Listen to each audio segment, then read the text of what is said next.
एक बार की बात है ये। एक बार एक अध्यापक संपर्क परिवार के शिष्य के साथ कहीं जा रहे थे।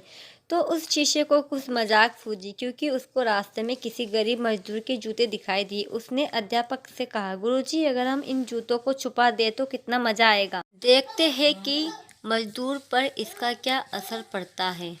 अब उसको तो मजाक सूझ रहा था, लेकिन गुरुजी ने कहा कि नहीं, गरीब इंसान के साथ इस तरह का भद्दा मजाक करना ठीक नहीं है। उसने कहा, क्यों ना हम इन जूतों में कुछ सिक्के डाल दें। जैसे ही मजदूर अपना काम करके लौटा और उसने एक पाँव अपने जूते में डाला, तो उसको कुछ कठोर सा महसूस हुआ।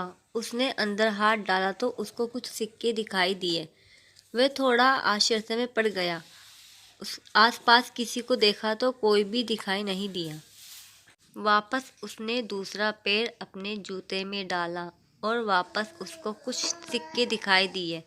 अब दोनों जूतों के सिक्के को उसने अपने हाथों में रखा और प्रभु की तरफ इशारा किया, है प्रभु, पता नहीं किस भले मनुष्य ने ये सिक्के में मेरे जूतों में छुपाए, लेकिन जिसने भी छुपाए हैं उसको मेरी दुआ है, ताकि इन पैसों से मैं अपने बच्चों और पत्नी के लिए कुछ खाना और दवाइयाँ ला सकूँगा।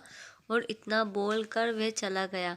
इस बात को शिष्य और अध्यापक दोनों सुन रहे थे।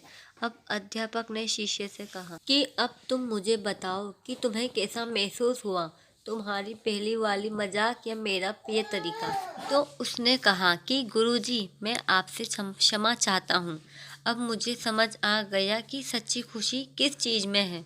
जब हम किसी की मजाक उड़ाते हैं तो हमें कुछ पल का आनंद मिलता है, लेकिन इसमें हम बद्दुआ मिलती है। लेकिन अगर हम किसी की मुश्किल परिस्थिति में मदद करते हैं और जिसकी भी हम मदद करते हैं उसको भी नहीं पता कि हम उसकी मदद की है, लेकिन अंदर ही अंदर हमें पता है कि हमने उस इंसान की मदद की है।